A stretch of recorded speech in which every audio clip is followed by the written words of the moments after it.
want to welcome everybody to the first episode of the Time and Space podcast. I'm Jordan Hirsch, and with me is my man, Francis Donald, my college roommate, my best friend, and we are very excited to go on this lacrosse conversational journey with you. Talk about lacrosse, definitely. Talk about a lot of other stuff, absolutely. Francis and I are graduates of Nazareth College, class of 2007, where we played 4 years of lacrosse for the Golden Flyers. We have kept lacrosse as a big part of our lives, and we value all the things that it taught us, and most importantly, the relationships that it helped build for us. We are absolutely thrilled to be taking this leap of faith and working towards a community within the lacrosse community where we can reach out to different types of lacrosse personalities and give you some insight into the world that we know and love. Yeah, we're excited to come to you, share some of our experiences, share some of our friends, talk about the lacrosse issues that are relevant to you, and give you some insight into ones that you've always wondered about. So it's going to be a great time. In our first episode, we are thrilled to bring you the assistant coach at Boston University. He's the defensive coordinator there. He is also the head coach of the Israeli national team, where Francis is now the head coach of the developmental team, and I am the offensive mishpacha, which means family, and I am the offensive coordinator of the Israeli national team.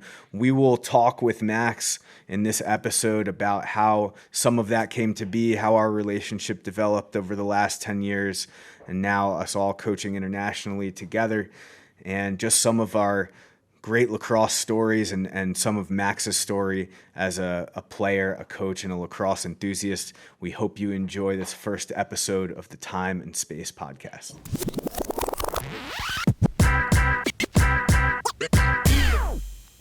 We want to welcome our good buddy Max Silberlicht, assistant coach at Boston University and the head coach of the Israeli national team. My boss. Yeah. Coach Max Silberlicht, welcome to the Time and Space podcast. I appreciate you two having me on here. Good to see everybody, and excited to dive into this newly created time and space that we're gonna have together. Yeah, we're awesome. We're pumped to have you on. We really are. This is gonna be a great hour or so talking a little lax and talking a lot of other stuff. So, first things first, let's just get an outfit check. Francis is here going with the short sleeve Henley. Is that Lulu or no? Yeah. Yeah, Lulu classic. You're going to put me on the spot. Yeah. Excellent. Thank you. Thank you for supporting my family business. My wife, Jen, is the manager at Lululemon Danbury. If you're ever in the Connecticut area, please stop by, support our family business, Lululemon. Max is also rocking the Henley and a legendary mustache. Can you tell everybody, before we even go any further, could you tell everybody a little bit about the cause that you're working on for Movember? Sure. Yeah. So at Boston University every year, our guys, they dive into the Headstrong and the Movember initiative, and our guys grow the I think we call them the nose beards out, and try to raise some money and support those families in need that really just can't support themselves in really tough times, or just need a little something extra. Nick's House does awesome stuff. Headstrong does awesome stuff, and their connection to lacrosse specifically, I think, just really ties it all together. So excited to be a part of it. Excited more that this isn't a like Coach Poley, Coach Silberlicht initiative. This is something driven by the guys every year, and I'm just a participant, and it's really cool for me to take that role with them. It's awesome. We love seeing the lacrosse community being philanthropists. It's really, really great, and we love seeing different teams doing different things. And I know Movember is a big BU tradition. Judging from your social media this time of year. And your excellent nose beard. Appreciate I, it. of course, I, of course, am going with the Odessa Permian State Championship t-shirt. Shout out Booby Miles, Billy Bob Thornton, and Mike Winchell. All right. Huge Friday Night Lights fan. QB1. So for those who don't know, and I don't know how anyone would really know this if you don't know Max or myself, Max took my job at the University of Lynchburg. For the record, I did not get fired. I was leaving that position, and Max essentially, and this is a great story of how Max and I kind of acquainted ourselves. Max essentially did a coaching recruiting trip. So he was about 22 years old, maybe younger, fresh out of college from Hobart, and drove 12 hours down to Central Virginia. And Coach Kudelka and I were waiting for him in the parking lot of the Schultz Center there and having a football catch. And Max came out, and he looked totally gassed from this ride. Fresh face, 22-year-old, never coached a day in his life, came off of a brilliant career at Hobart. And, really he did a run-of-the-mill recruiting trip, but as a coach. So we went back to my townhouse at the time in Walden Ponds in Lynchburg, Virginia.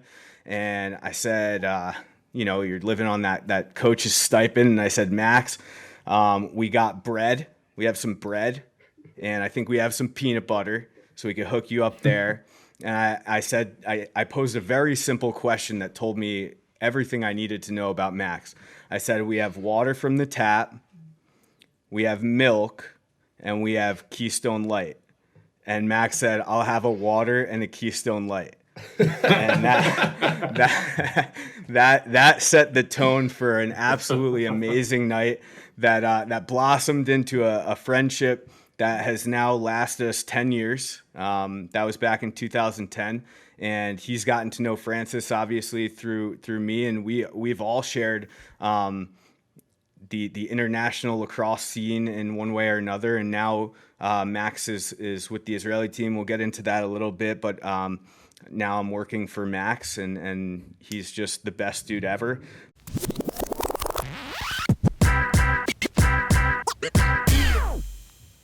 What I really love about being a Division III coach, and now you're a cushy D1 coach now, but what I loved about, and Francis coached for years at our alma mater, Nazareth, and I coached at a few different schools at Hampton-Sydney and Nazareth and University of Lynchburg.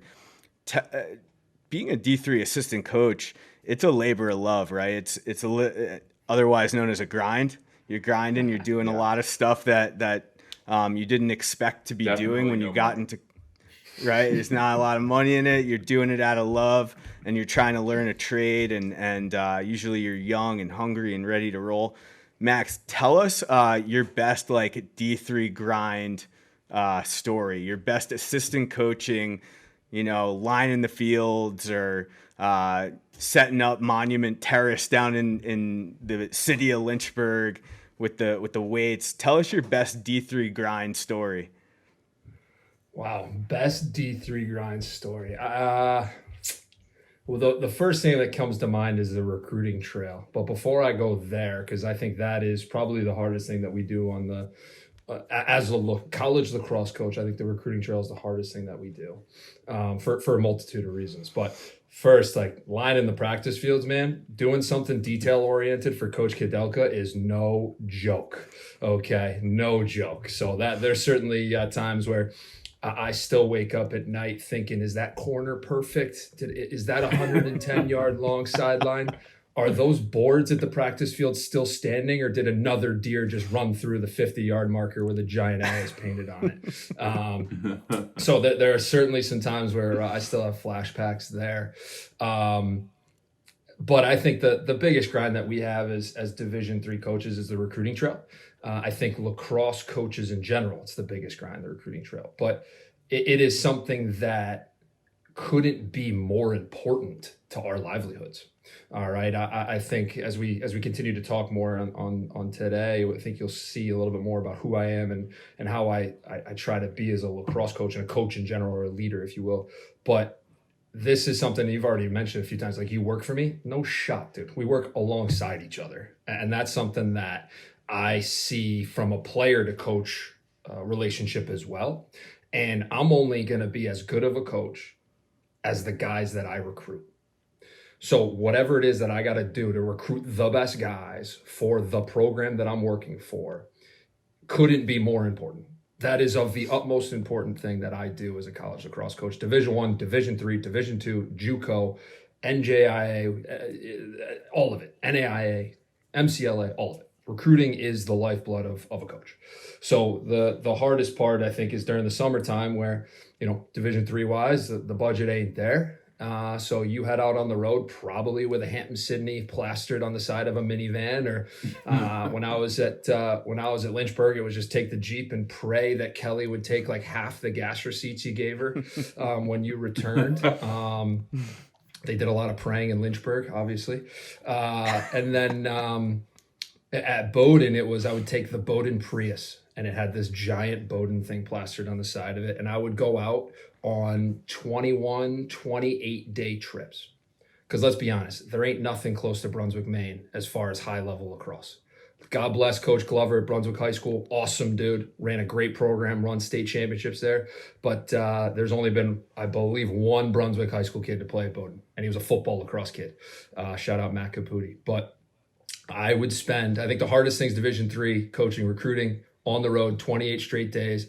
And I basically became my brother calls it couch surfing. I would couch surf in Philadelphia, try to find the sickest couch to surf that night and find a way to wake up and survive and get to the next event the next day, and it was, I was always grateful to my buddy, David Sleeper would put me up a bunch.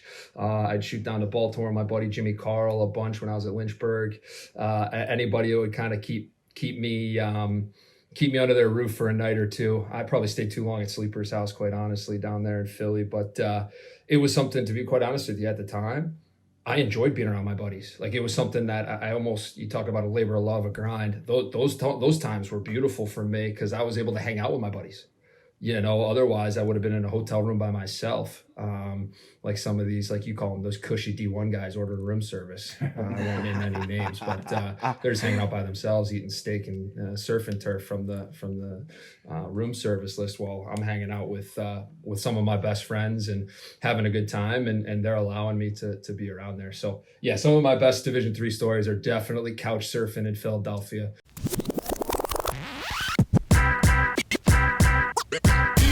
No, I was going to say, I've got a great memory of you on the recruiting trail, because when I was at Nazareth, we used to go up to Rhode Island together to New England Top 150, and we'd be staying at Portsmouth Abbey, staying in the kids' dorms and working this camp. And so here's the picture.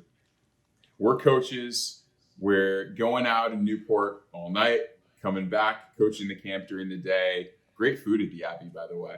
But during the day, we would have to watch hours and hours of games. We'd coach games, we'd watch games. We'd coach or ref games and watch games all at the same time.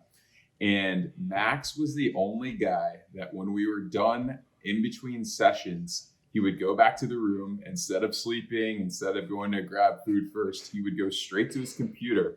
And every kid that he saw during that session, he would put them in the system and get an email out to them right away. Kids would still be at camp and he'd be emailing them. So talk about like, getting your done. Like that's my lasting memory of you on the recruiting trail. Well, that's a good one. I appreciate that. Certainly, it wasn't because I was any good at what I was doing. It's because I couldn't remember anything because I've been hitting the forehead with too many lacrosse balls. So if I didn't do it right then and there, who knew what was going to happen? But again, it just speaks to how important I think the recruiting thing is. And as difficult as working New England 150 seems like it might be. I mean, even a night in Newport where we're rocking Henleys like these probably. It's the lifeblood of everything that we do, and I certainly take it very seriously, and have been blessed to work at a few places where I could be really confident in the program that I was quote unquote selling. I've been super blessed with that to not have to hide anything. to not have to sugarcoat anything. I could be real with the places that I was working at and find really good people and really good families to recruit so that we could go and work side by side and win some ball games and obviously overcome some obstacles and make some lifelong friends. I'm actually, that's probably the most fun that I have in college coaching is when guys graduate. Who stays in touch? Who could I go out and have a beer with? And those guys, those are the types of relationships that I'll cherish forever in coaching. And I think those all stem from recruiting really hard and well. And I think Coach Kudelka instilled the recruiting piece thing in me, but I also got to shout out Coach Archibald. He was a guy, Coach Arch would never leave before the end of an event. You'll go to an event, you see coaches are like, it's the last hour. I got to get out of here. I've already seen every team play twice. Coach Arch would never leave. And we found a starting attackman for us up at Bowdoin. He found him on like field 18 at the Nat 175 at RPI. He's like, I got to go see one more guy. This is my first year, man. I got to go see one more guy. Coach Arch goes out there 4 p.m. on a Sunday. He's got a wife at home. Like she's probably tearing her hair out trying to figure out how to move into Brunswick, Maine from Richmond, Virginia. They were moving in from Philly at the time. And he found a starting attackman for us for 3 years. And he wouldn't have found him if he didn't go last hour of an event at the end of July, on field 14 out, God knows how far in RPI. So that recruiting thing couldn't be more important. And I'm blessed, like Coach Kudelka taught me how to do it well. Coach Kudelka also allowed me to fail forward, which I greatly appreciate. I certainly got a little giddy early on in my career. Didn't quite know I was very green, as Coach Hirsch put it. But certainly learning from those two guys about their recruiting piece is so cool. Man, what a great saying. Fail forward. I feel like at I think my whole college coaching career could be titled "Fail Forward." I think the whole 3 years probably could have been titled that.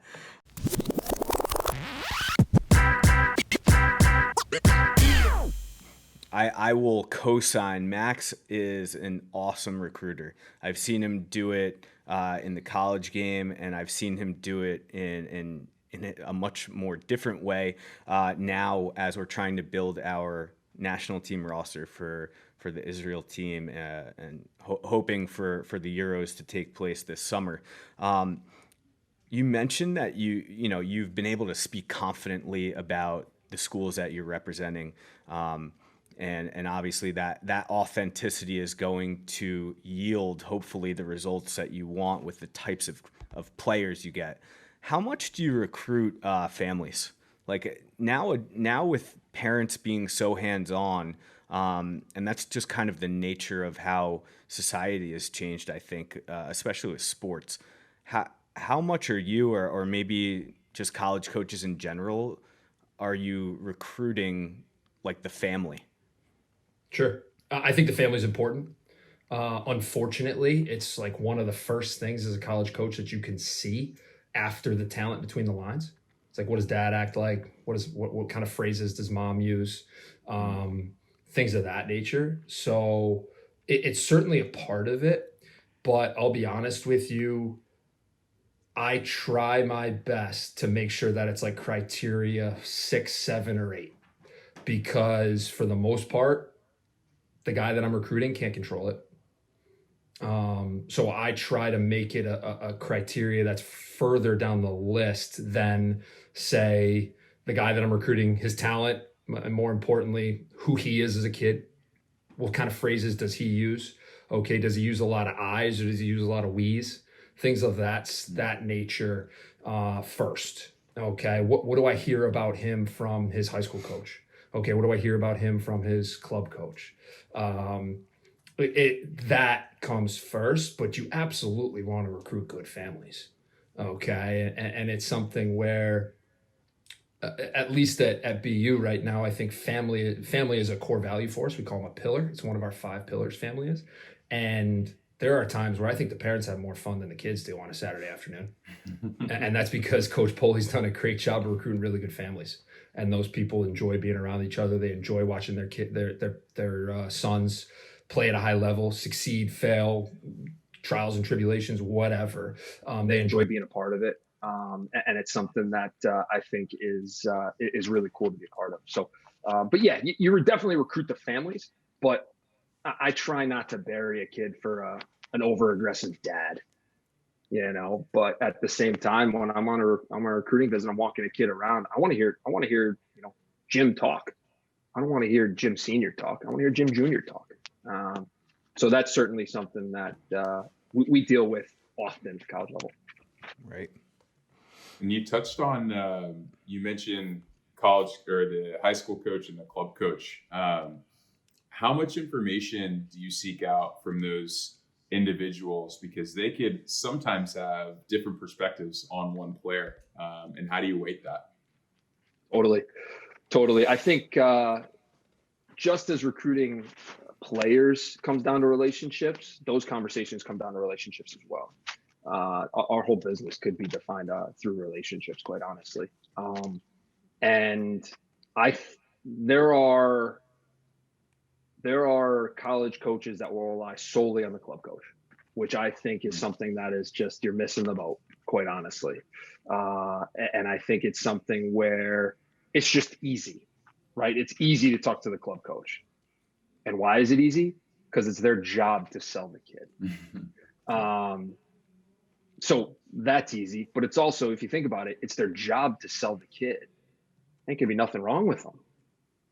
So whereas the high school coach, especially shout out to all of us public school kids, the public school coach, he got a little skin in the game, but he's going to more likely be honest with you. Okay. And the high school coach, I think, sees the player on a more consistent basis because maybe they're a phys ed teacher in the school or a biology teacher, or maybe they do, whatever. They're a teacher in the school, or they're a counselor or something along those lines. So I think those people have really valuable information. And quite honestly, when I hear how good a kid is from a club coach, I take it for sure, but it depends on who it comes from, how much salt I take with it, right? Isn't that the saying? Yep. Take it with a grain of salt. Depending on how good of a relationship I have with that club coach, depends on how big that grain of salt is. When I talk to a high school coach, I believe him, even if it's a cold call. I'll cold call a high school coach. I got no problem with that. I want information on little Jimmy, on little Jordan. Like, I want to know what he's like as a teammate. It's never, to be honest with you, friends, like whenever I call a high school coach, it's never how good of a player is he? Like, what kind of teammate is he? What kind of locker room guy is he? Because my job is to figure out the talent piece. That'll be like third or fourth question I ask the high school coach if I swing back around for a phone call number 2. But to be quite honest with you, usually the coaches, they want to tell you how good they are. I want to know what type of locker room guy he is. Does he add value in the locker room? Right? Is he out there shooting every Saturday morning at 9 a.m. before college football kicks off and he's hanging out with the boys, or maybe they got captain's practices and he's running the show. It's those are the things that I like to hear, and I'll call a high school coach out of the blue, and for the most part, I've never had a high school coach be like, "Us, like, go talk to this club guy." It's something that I find a ton of value in the more information you can get, because again, it comes back. They're probably happy. They're probably happy to share with you because they probably get passed up for the club coach quite a bit, I would imagine. And I hate to put it this way with the recruiting piece, but again, I go back to it, how much of a lifeblood to our jobs recruiting is. I'm going to get as much information on a guy as I can before I know he's the one. Because quite honestly, his decision making will dictate if I have a job or not. It's a scary part. Francis, my job and other college coaches' jobs, when you strip it all down, my job and my livelihood is dictated by the decision making of 16 to 22-year-old males. Put that in your pipe and smoke it. And guess what? Keeps me young. And we were those males who were making those decisions. So exactly, we all been there, man. We've all been there. Yep. Scary. And now again, I wouldn't do it any other way, because again, it created relationships in my life that I will always have. Coach Hirsch, yourself, okay, players that I will still stay in touch with to this day. Okay, guys that actually live here in Boston and I'll have a beer with, and it's awesome, reminiscing about things. But again, those nights on a Saturday after a big win, coaches don't sleep. Coaches don't sleep because, but that's why you recruit really good kids and really good families and guys that I use the phrase all the time with my defensive guys at BU. I've got your back, and I trust that you've got mine, and it's something that really is super important to feel confident in as a college coach. That's it's refreshing, I think, for us to hear. We've been out of the game for me 10 years, Francis a little less in terms of coaching college, and to hear that what we're telling maybe our high school kids or middle school kids as teachers and coaches is still true from the highest level. It's refreshing. It's nice to hear that character Absolutely. and decision making is still top priority. Now we're going to surprise you. We have Coach Johnson, who was your coach at Hobart, here to talk to you via phone about the decisions you made as a 16 to 22-year-old male. I'm just kidding. I'm just kidding.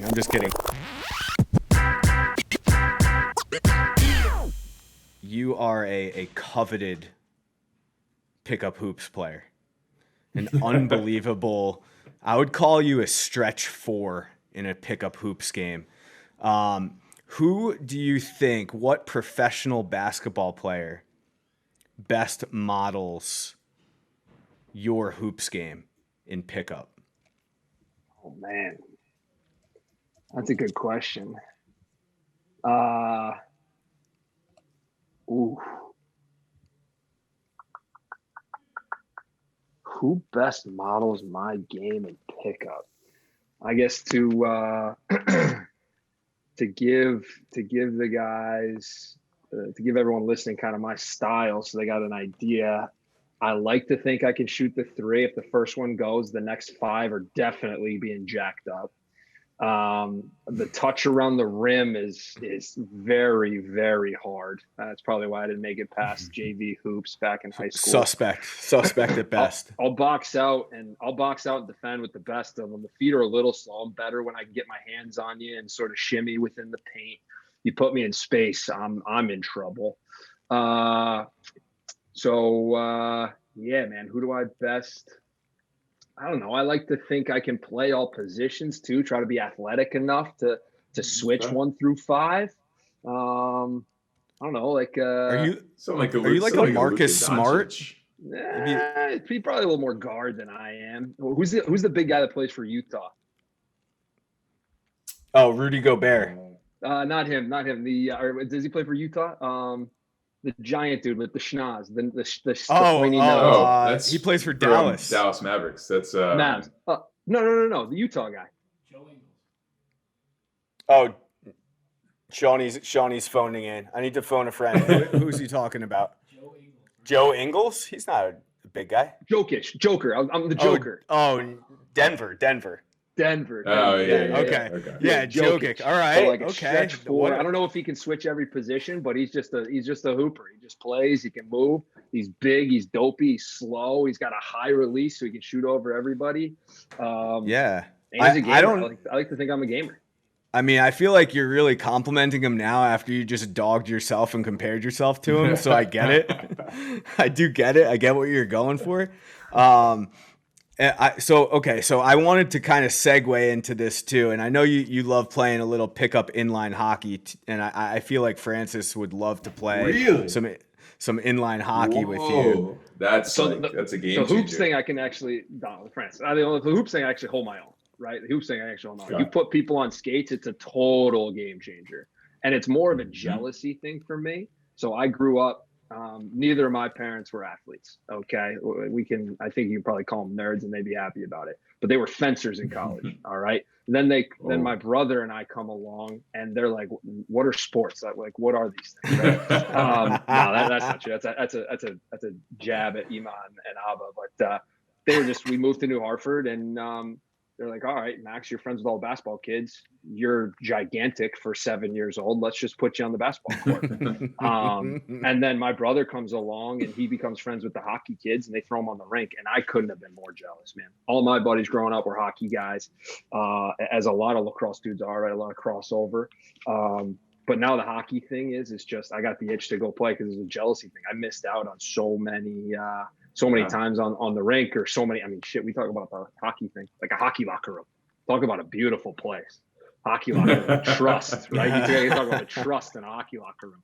Like that is something the that smell. I'm talking about the smell in the hocky locker room. Holy cow! Oh yeah, no, but that's a cool place. So now they actually just built a brand new rink here in South Boston, over at Joe Moakley Park. Beautiful. Mayor Walsh, appreciate you for that. But I get to play street hockey on the Blades with some really high level talent, actually, and it's a ton of fun. It's a ton of fun. Well, a bunch of Dartmouth kids that play. We actually had a Miami of Ohio AHL, NHL guy out there a couple times. We stick our buddy Jimmy Carl in net. He's the meat tenderizer. He does a good job out there. But no, it's a ton of fun. I can say, and I want to say right now, Jake, Max's brother, the captain, Mr. Roche Betsa, one of the, I'll say, hardest working pickup basketball players I've ever seen. He's a hard worker. I can see that.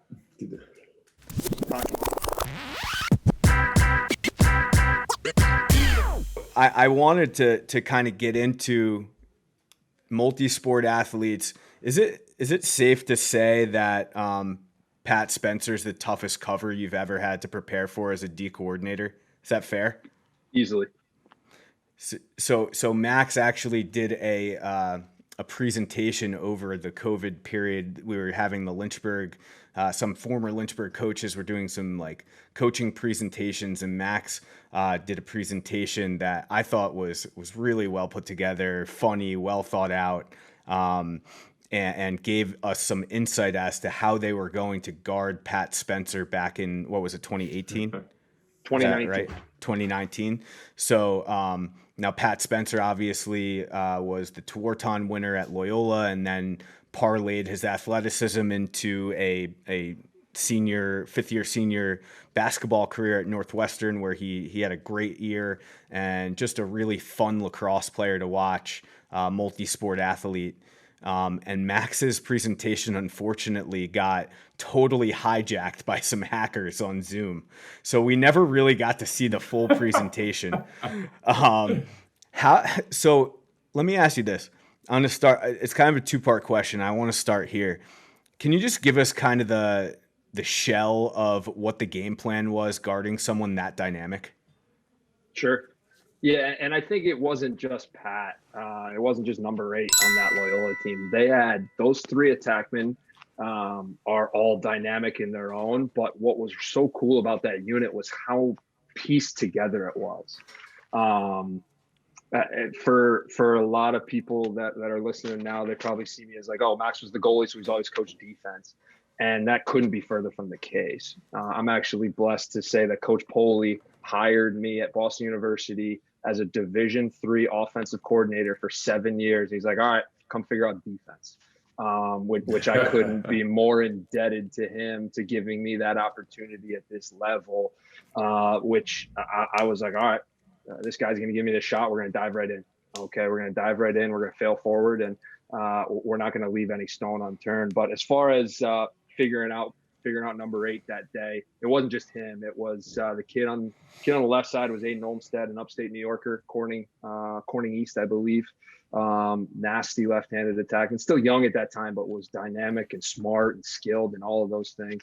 And then his name escapes me. The little inside kid from Darien, Fairfield County cat. I can't remember his name, but you threw it at him. He caught it and finished it. He was a problem.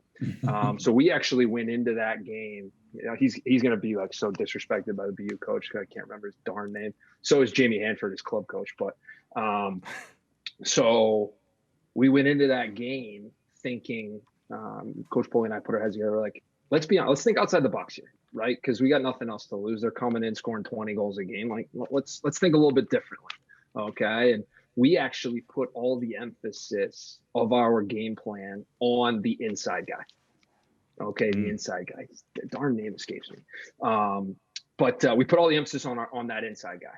Okay, so because of the way Coach Van at Loyola, unbelievable offensive mind, and the utmost respect for him. And he teaches offense in such a beautiful, poetic way. All right, Coach Hirsch, you and I know that. I'm sure, Francis, you know it as well. And I admire how simple Coach Van is. Okay, how fundamental Coach Van is. And I know one of the things that we thought about going in, because the inside guy was so dangerous, it was in my head, like Coach Van always teaches, it was like to or through. Right, to or through. Okay, so if you're looking at the crease, if it ain't open, through should be, because they're filling down pretty hard. All right, so we kind of ran with that idea. Or I ran with that idea and started watching. Kevin Lindley. Kevin Lindley. There it is. Yes. Kevin Lindley. There we go. Darien, right? Darien High School. Yeah, Darien. Second bar syndrome, but damn, that guy could put the ball in the net. So unbelievable player. So he was a problem on the inside. So to and through, right? So everything went through him. Okay. And if you didn't want to slide off of him, Pat Spencer was going to turn the corner and score. If you did slide off of him, Pat was going to throw it in. The kid was going to catch and score it. And then if you double or triple team those two, Aiden Olmstead was going to turn the corner as a rookie left-handed and bury it on you. Okay. And then thought like that doesn't even mention the three horses in the midfield that they had, the Alex McGovern kid or the Duffy kid from out west. Like they were just stacked. But so we went with this idea of to and through and the inside being what was most important. Okay. And that was kind of our trigger, right? If we can keep Lindley off the scoreboard, that could help us. Okay, so we started there, and then the next piece was watching the tape. This idea of to and through, they didn't like throwing adjacent passes. So we actually ended up sliding everything adjacent. Nice. Coming from X. And force them to throw adjacent passes. Let us go. Exactly. And deal with the consequences later. I'll be honest with you. I think Pat was a little banged up coming up to Boston, or there's something, whatever hotel Coach Toomey puts him at up here in Boston, it didn't sit well with Mr. Spencer, because 2 years in a row in Boston, he didn't have a great stat line. But again, unbelievable player. And we just, that day, I think we ended up having this cool game plan, right? Cut the inside, make them throw adjacent passes, something they don't like to do because they're taught really fundamentally to and through, with always a crease presence, sometimes two, and then you got the skip over the top and all skilled enough to throw it. So we kind of went with it, and I think we just struck gold that day, you know, and it was something that, as a coach, one of the coolest feelings that I've ever had, when a team buys into a game plan, executes it at a really darn high level, and you get the result that you want. It was just such an emotional day for that. But I can't go telling that story without also shouting out. So we didn't slide quickly. We're at Boston University, we're a slide recovery team. Okay. Shout out to the Armies and Navies and the Patriot League. They get dudes that Boston University doesn't recruit, and we can't not slide and hedge and hold like an old school NAS team can, because they got Francis down there wielding a 6-foot stick, not getting beat. Like, we don't have that, and that's fine, you know, and that's fine. You can win lacrosse games in a variety of different ways, and you can get stops and you can score goals in a variety of different ways, which is why I think it's such a cool sport. But that day we're going to be a little bit slower to go to Pat, and we actually put a senior, Quentin Germain, on him, 4-year starter at Boston University. Shout out Huntington, Long Island, Chaminade kid. Unbelievable competitor. Okay, unbelievable competitor. He was the heart and soul of our defense for 2 years. Q was. And he did an unbelievable job on Pat Spencer that day. Not a flashy dude. So all you defensemen out there listening, Quentin Germain didn't throw checks. Sat down, stick out in front, bottom hand in his hip pocket. Stick was 6 feet early. All right. These moved his feet. Okay. It was just such a cool, the way that he was able to play that day on the best player in the country at the time, was a testament to all his hard work and his competitive nature. And the heart and soul just coming through was just awesome. But unfortunately tore his ACL that day. We got to stop. We got to stop. Terrible. And picks up a ground ball, makes one plant, and next thing you know, his day's over. We ended up putting a preferred walk-on Will Carson on Pat Spencer, and he finished the deal on him. And again, wow. It just we were able to complete the game plan with another guy on him. But Q, tough SOB, man. He partially torn, put a brace on it, came back and won us a Patriot League quarterfinal game later that season, 2 or 3 weeks later. Gutted through it, beat Bucknell, and then came up unfortunately 1 goal short in the Patriot League semis that year. But Q, unbelievable competitor, unbelievable defenseman. I've only really seen you play on film, and I think I played against you in Placid, but it was before we knew each other. Who's the heaviest shot you've ever seen? So there's 2. It's a tie. The easy one is actually a fellow tribe member. Max Silberlicht can hum the thing. Yeah, that's an easy there one. were we played when I played him in college just for 2 of his years at Cornell, and my freshman year I started against Cornell on Sholkoff Field, and there was one save that I made 5-hole. And it was honestly one of those, like a broken clock's right twice a day type deal. Got lucky. And I thought it was going to blow me back into the goal. Like, that's how much pace it had behind it. And then there was another one, stick side hip. Everybody knows stick side hip doesn't go. So stick side hip, I make the save, hit it square in the mesh. I thought I was going to spiral into Sholkoff Field because of how hard it hit me in the mesh. And it was just going to blow me back that way, literally. So Seabald is 1A. And 1B, and I don't think anybody, I don't know how many people would know this name, Coach Hirsch. I know you will, but Jake Plunkett at Placid has 1B, the heaviest. Oh man, the heaviest shot with Sebald, same playing field, no question about it. Plunkett will hum the thing back in the day, man. And to hear like he was a defensive midfielder at Syracuse is just mind-boggling to me. But man, can that guy smoke it, man. Whew. So those are my 2. I think Coach Plunkett hit his prime. I mean, I remember seeing him play in college, but I think my best memories of him was post-collegiate at Placid, just absolutely killing everything. Just dominating Placid games. And in a box helmet. And in a box helmet. Stood out. He stood out. I mean, we could have a whole other show about Placid, but what a place. No doubt. Lake Placid, New York at that time of year in August. I mean, he would shoot from way down here, like all cliff whatsoever. Like you couldn't. I'm sure you didn't know where it was coming from, where it was going. Maybe he didn't know where it was going. All I knew it was coming out like a ball of smoke, man, with some punch behind it. He and like we all know Lake Placid, you're not exactly bright-eyed and bushy-tailed when you're playing, even if you got a 130 start. He, word joking aside, he plunked me and square in the chest, and that'll wake you up quicker than any cup of coffee or ice cold shower will on a Saturday afternoon in Placid. Jake shot it from his ankles to his ear to the net. That's how far he brought his stick back.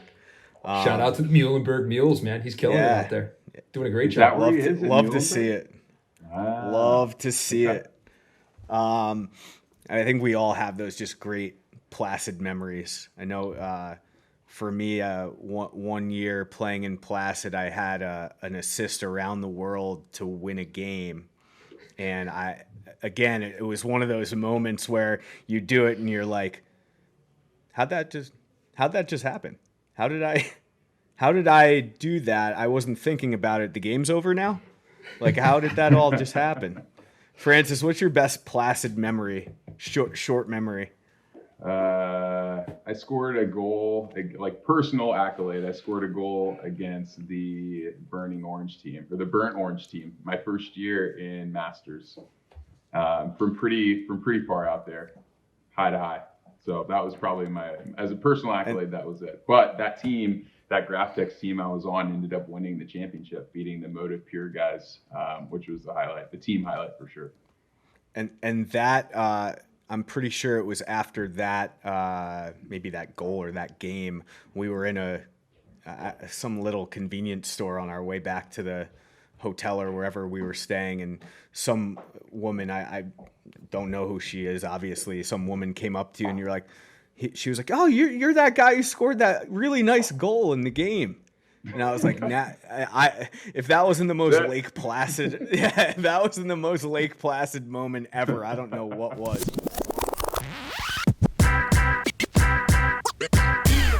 All right, so before we get into our end of game situation, when we bring in segment Shawnee Boy, I have to ask, what are you wearing on your feet right now? For those who don't know, Coach Silbs I wouldn't call him a sneakerhead, but I would call him a shoe aficionado. I often get unboxing videos at like 8 o'clock in the morning of the freshest kicks that he has. What's on your feet right now?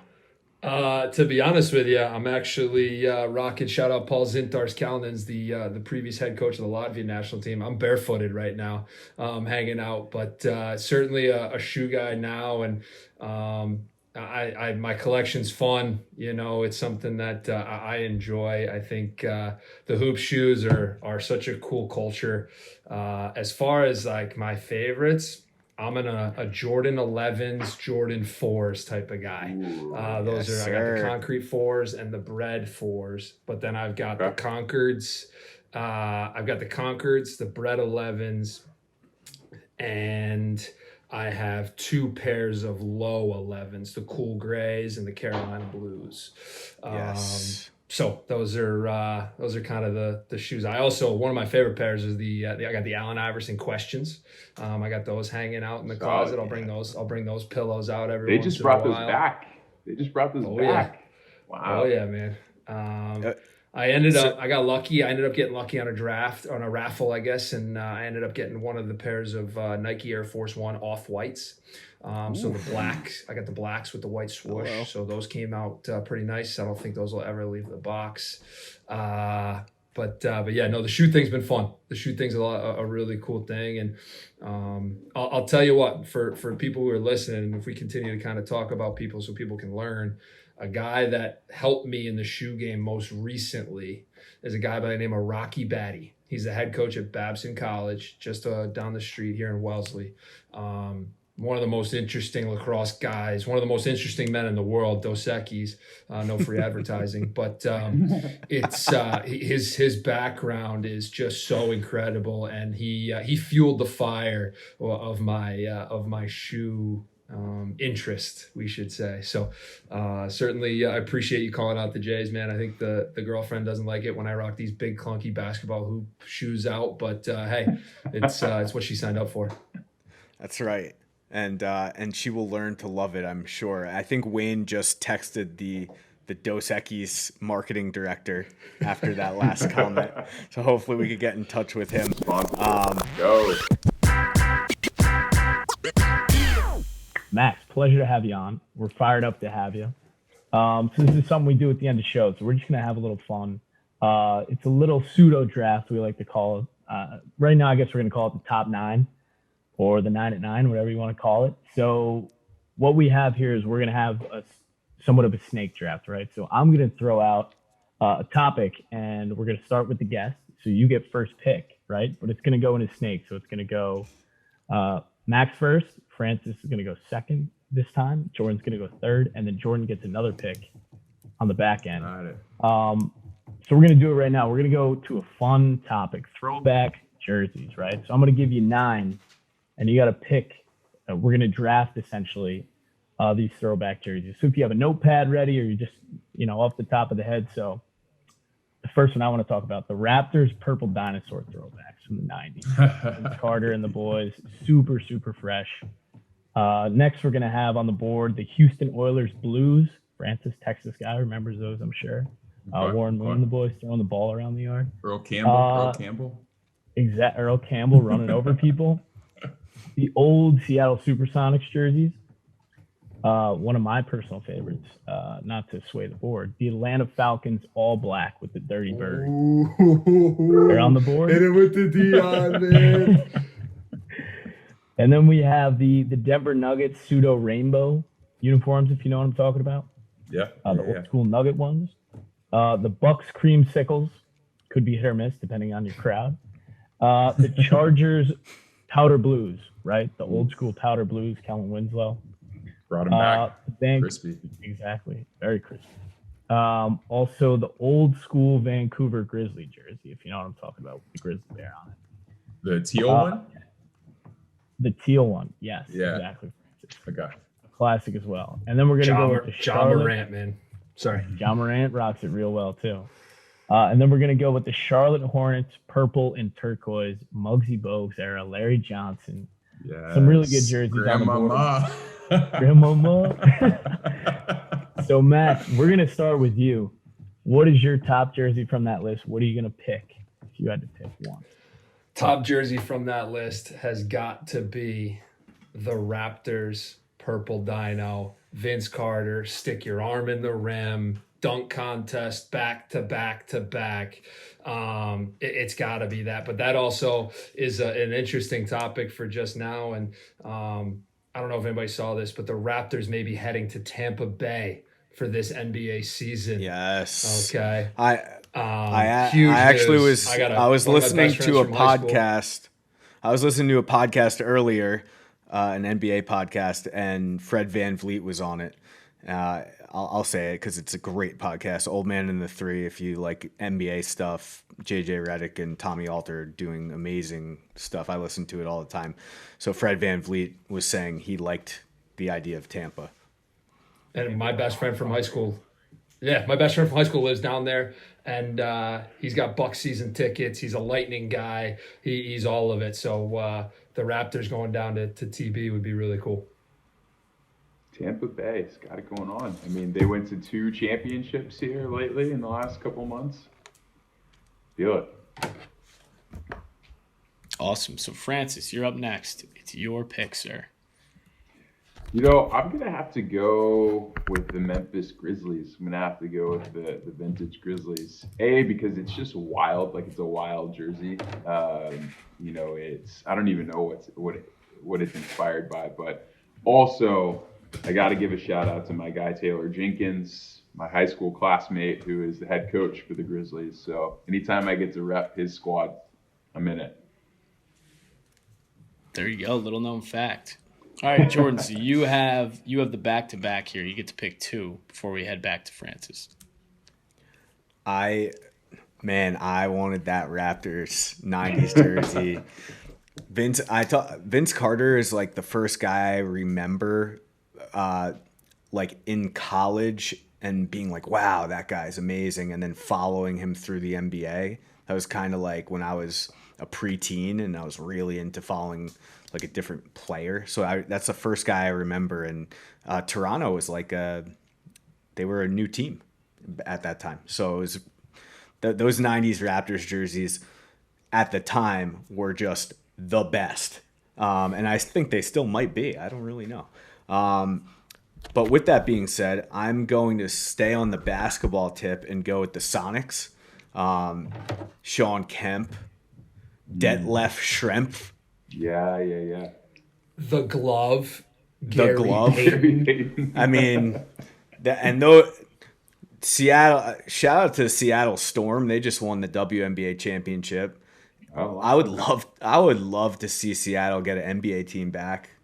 That was exciting basketball. And my second pick, I'm gonna go with the Oilers powder blue, that Warren Moon joint. I'm big on that. I love that look. What was the name of their coach? Yeah, it was Phillips, right? Bum Phillips. Yeah. Don't know much about him. Used but to he's wear a the bum. 10-gallon hat. Yeah, at games, right? Defense. Yeah. Yeah, he knew defense. Unbelievable. Those are my 2 picks. Great picks. All right, Francis, shooting back to you.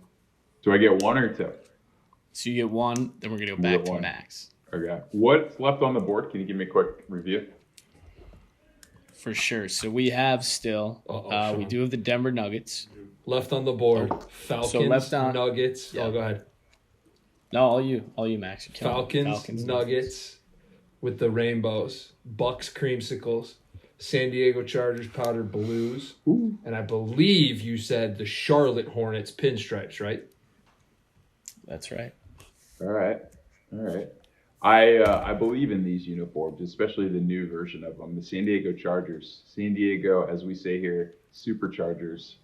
I like those a lot. And I love that they brought back the vintage. For a football team that sort of abandoned its city to go back to the vintage uniforms, I think it's a classy play. I think people in San Diego really enjoy that.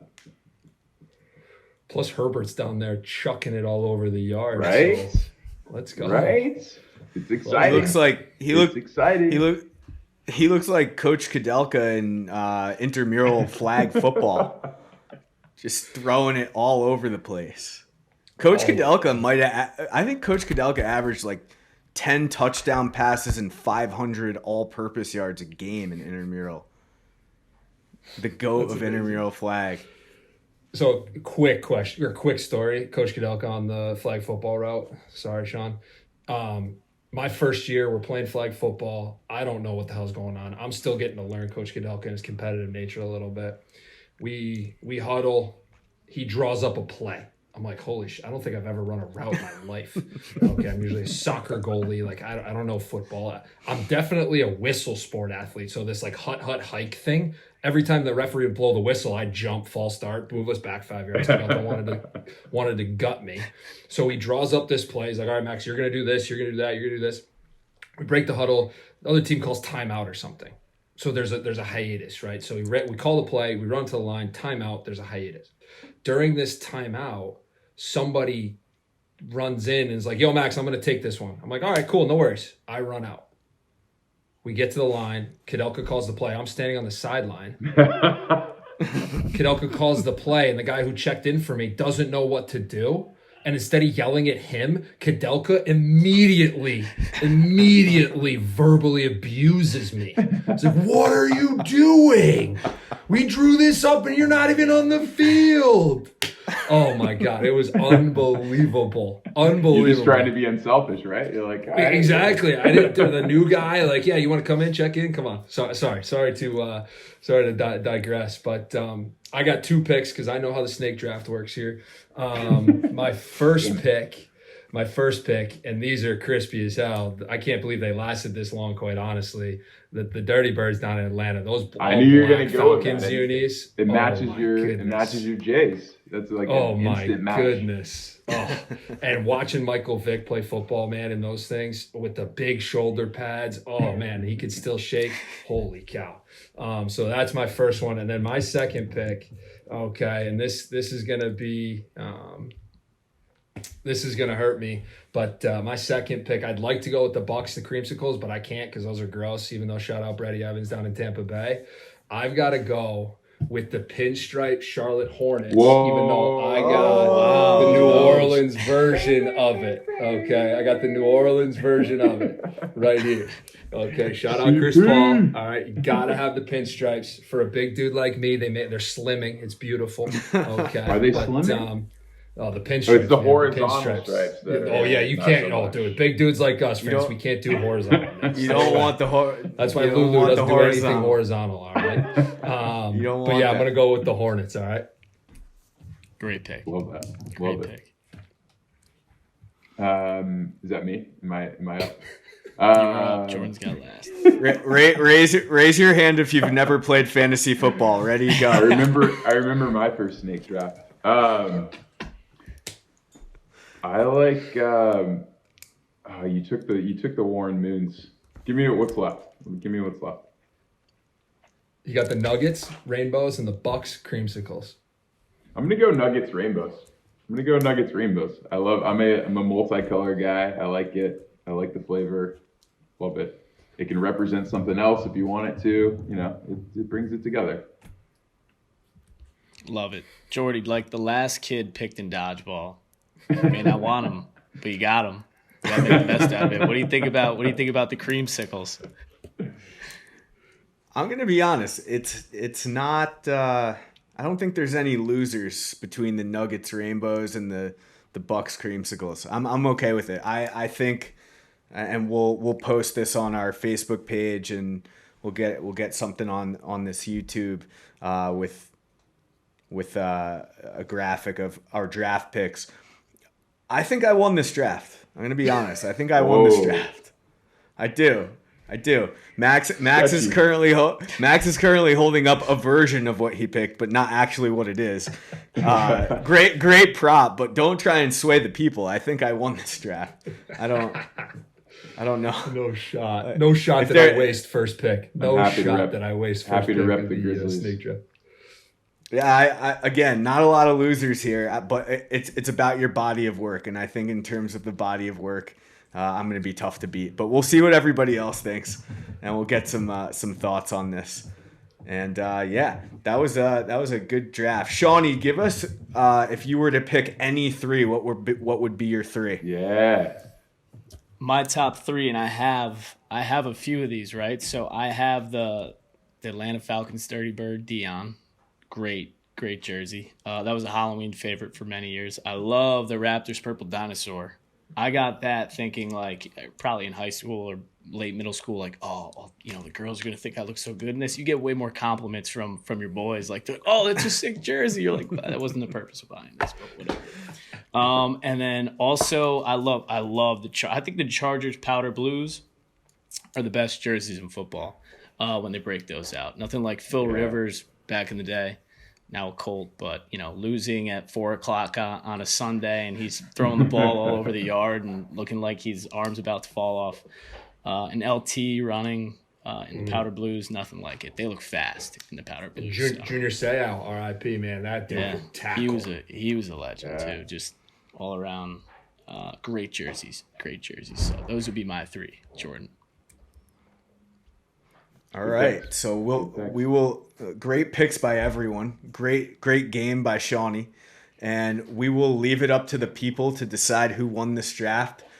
We want to thank everybody again for joining us in this conversation. Thanks, Coach Silbs. You are the absolute man. Keep that mustache strong. Don't let your girl talk you out of it. And we can't wait till next week when we have another show for you. Go Terriers. Yala Israel Lacrosse, and we will see you all next week. Yeah. Thanks for having me on Time and Space, boys. Good to see you. Thanks, Max. Appreciate it, dude.